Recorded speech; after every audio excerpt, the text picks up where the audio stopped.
दोस्तों, पिछली कहानी में हमने सुना कि एनएच होटल में माया के साथ एक अजीब सी घटना घटी। किसी ने माया की पायल खींची और उसकी मांग भर दी थी। और अगली सुबह जब हमने माया के कमरे का दरवाजा तोड़ा था, तब माया दुल्हन के लिबास में बैठी थी, मुंह पर लाली, मांग में बिखरा सिंदूर देखकर हम डर गए थे कि आखिर इस होटल में चल क्या रहा है।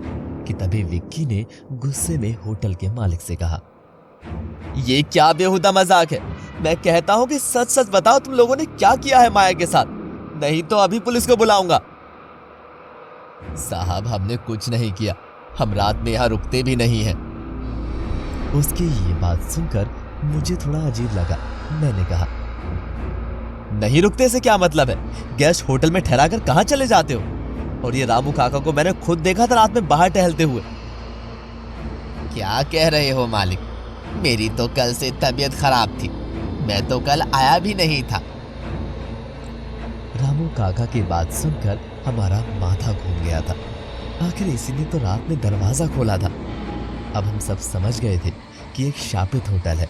हम सब चुप हो गए और उन्हें जाने को कह दिया और हम माया को होश में लाने की कोशिश करते रहे। रोहन ने कहा, माया होश में आ, ये क्या हालत बना ली है? मुझे बताओ कौन आया था यहाँ पर?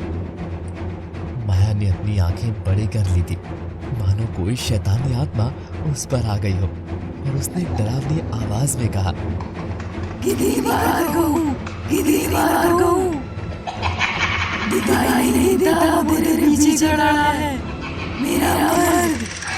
माया की इस बेहुदा भाषा को सुनकर कमरे में सन्नाटा छा गया और हम सब ने पीछे मुड़कर देखा तो वहां कोई नहीं था। हम सब अब पहेली में फंस गए थे और डरने लगे कि माया को अगर कुछ हो गया तो घर पर क्या जवाब देंगे।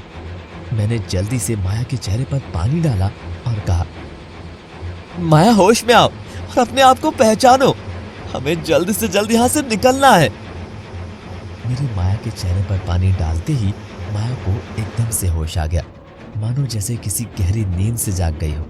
वो अपनी हालत देखकर खुद ही डरने लगी थी और रोते हुए बोली, पंकज, इस होटल में कोई है इस होटल में जिसने मेरी ये हालत की है, मुझे जल्दी से यहाँ से निकालो। हम सब ने अपना बैग जल्दी से उठाया और सीधा भागते हुए रिसेप्शन पर पहुंच गए, जहां पर होटल मालिक रामू काका बना बैठा था। और रामू काका होटल मालिक, ये देख हमारे कदम वहीं रुक गए कि आखिर ये क्या माजरा है, क्या चल रहा है होटल में। ऐसा लग रहा था कि हम पागल हो जाएंगे। विक्की ने उस होटल मालिक का कॉलर पकड़ा और कहा, सच सच बता, ये क्या चल रहा है? होटल में कल तक तू नौकर था और आज मालिक बनकर बैठा है। साहब, हमका छोड़ दो, हम कोई मालिक वालिक नहीं है, ये हमारे सेठ तो वही हैं जो गद्दी पर बैठे हैं। मैंने उस रामू काका से कहा, देखिए सर, अब हमें जाना है, हमें लेट हो रहा है। ये रही आपके रूम की चाबी, ये लीजिए। अरे साहब, अभी समय कहाँ हुआ है चेकआउट का, अभी अभी तो आए हैं, ये देखिए घड़ी। हमने जैसे ही घड़ी की तरफ देखा, उसमें रात के 1 बज रहे थे। रोहन ने भागकर बाहर का दरवाजा खोला तो देखा वाकई में बाहर अंधेरा था। मैंने जल्दी से तारीख को देखा और देखकर मेरी आंखें फटी की फटी रह गई। तारीख भी उसी दिन की थी जिस दिन हम यहाँ आए थे। ये सब देख हम लोगों का दिमाग पूरी तरह से आउट ऑफ कंट्रोल हो गया था कि आखिर ये हो क्या रहा है। तभी वो होटल का मालिक बोला, साहब, ये अपनी चाबी लीजिए और अपने कमरे में जाइए, रात हो गई है, सुबह आराम से चेकआउट करना। हम सब ने डरते डरते अपना सामान उठाया और कमरे में जाने लगे। मैंने कमरे में पहुंचकर कहा, देखो दोस्तों, मुझे लग रहा है कि ये लोग हमें पागल करने पर तुले हैं, या इस होटल में कोई आत्मा है जो ये सब कर रही है। हमें आज की रात सोना नहीं है, सही मौका देखकर यहाँ से निकलना होगा। हाँ पंकज, सही कह रहा है, अगर हम लोगों ने इनसे कोई भी बात की तो ये लोग हमें पागल कर देंगे। और वैसे भी मेरा सर फटा जा रहा है जब से यहाँ का मैंने पानी पिया है। हम सब डर के मारे कमरे में ही बैठ गए थे। माया बेचारी बहुत सहमी हुई थी और चुपचाप हमारे निकलने का इंतजार कर रही थी। मैंने छुपके से नीचे झांक कर देखा तो मुझे कोई दिखाई नहीं पड़ा। मैंने कहा, दोस्तों नीचे कोई नहीं है, मुझे लगता है सब सो गए हैं या कहीं चले गए हैं। मैं जाकर देख कर आता हूँ। तब तक तुम लोग पानी पी लो और मुंह धो लो ताकि नींद ना आए। वो सभी पानी पीने लगे और अपना मुंह धोने लगे। उनके चेहरे पर डर साफ दिखाई दे रहा था। रोहन बेचारा पानी से मुंह धोने में भी डर रहा था। मैंने उससे कहा, क्या हुआ रोहन, जाना नहीं है यहाँ से? जो बैठे हो मुंह धो लो और पानी पी लो, पता नहीं फिर पानी कहाँ मिले जाकर।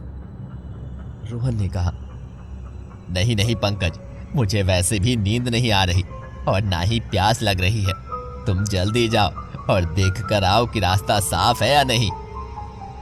मैं नीचे जाने ही वाला था कि माया फिर से पहले की तरह हो गई और अपनी बड़ी बड़ी आंखें करके बाहर जंगल में देखने लगी और हंसने लगी।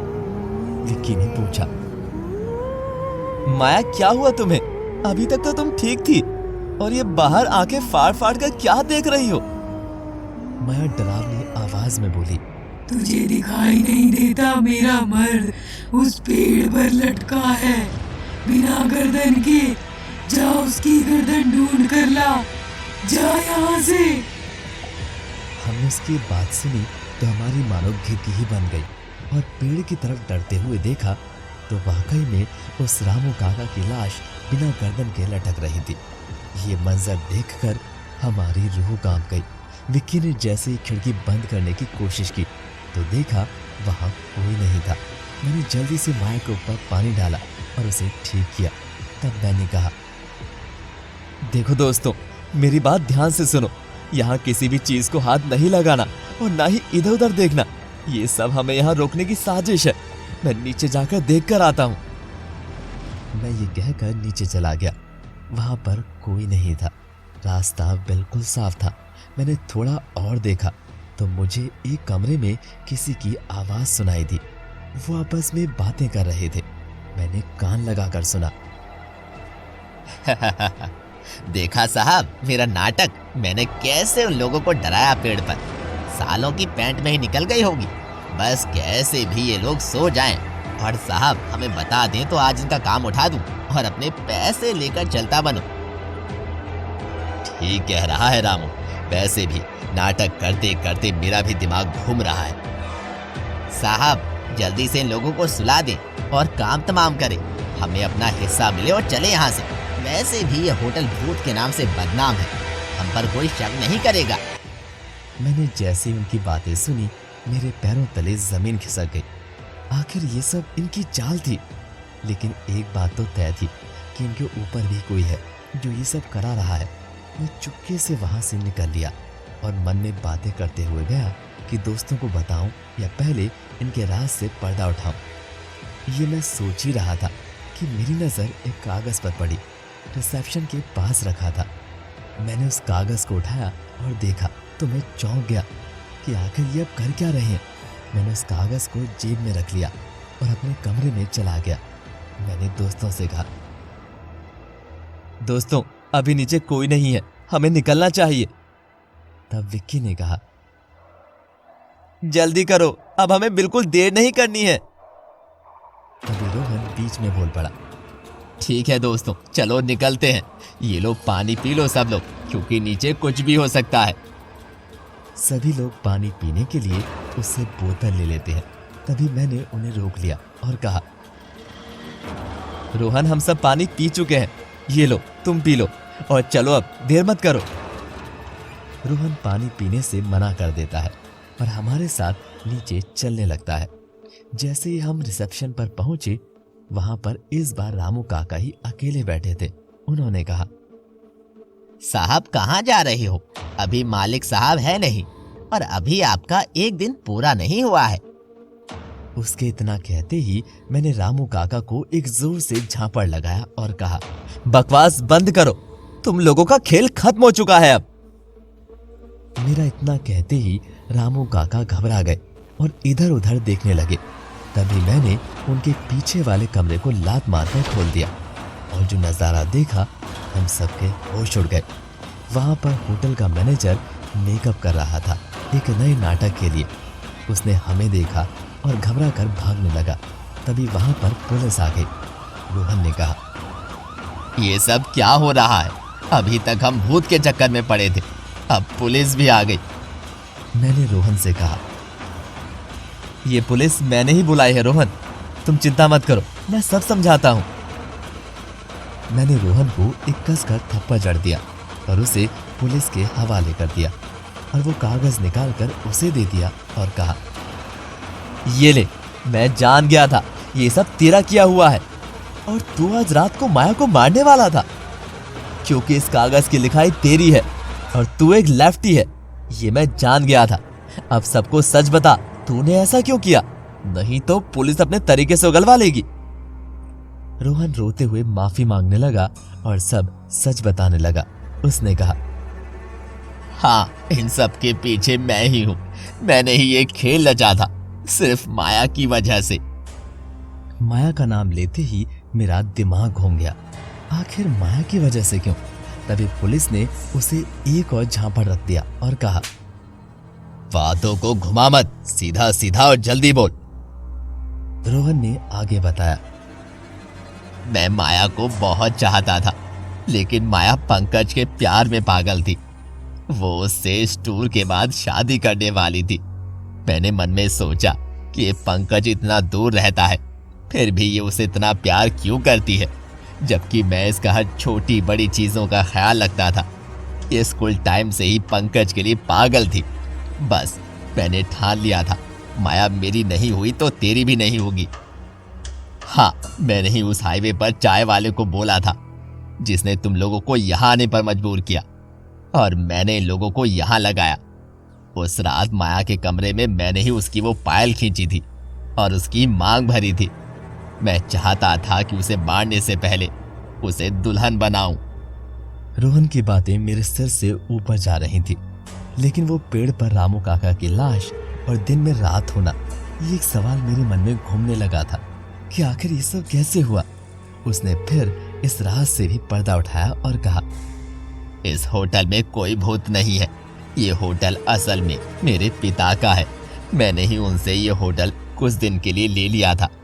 मैंने इस होटल के पानी में एक ऐसा केमिकल मिला दिया था जिससे आदमी पागल सा होने लगे, और ठीक वैसा ही हुआ। माया ने उस पानी को घबराहट की वजह से ज्यादा पी लिया, जिससे उसकी ये हालत हो गई। और जो तुम्हें रात दिख रही थी वो सब इस केमिकल की वजह से। मैंने ही तुम लोगों की घड़ी में टाइम बदल दिया था।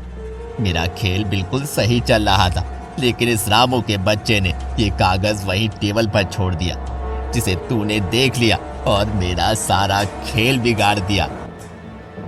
पुलिस ने उन सबको पकड़ लिया और जेल में डाल दिया। रोहन की इस हरकत से हमारा मन तो बहुत दुखी हुआ कि आखिर रोहन ऐसा कैसे कर सकता था। इसका यकीन नहीं था। उसने मेरी माया को पागल सा कर दिया था। मैंने माया का इलाज करवाया।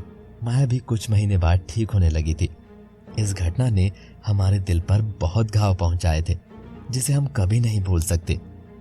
तो दोस्तों, ये कहानी आपको कैसी लगी? मेरे ख्याल में आपको पसंद जरूर आई होगी। अगर आपको पसंद आई है तो इसको अपने दोस्तों के साथ शेयर करना बिल्कुल ना भूलें। साथ ही हमारे चैनल को सब्सक्राइब भी करें, ताकि हम आपके लिए ऐसे ही कहानी और स्टोरीज लेकर आ सके। तो दोस्तों, बने रहिए हमारे चैनल आरजे मोहित स्टोरीज पर। मैं हूँ आरजे मोहित। मिलते हैं आपसे अगली वीडियो में। तब तक के लिए बाय बाय, गुड बाय।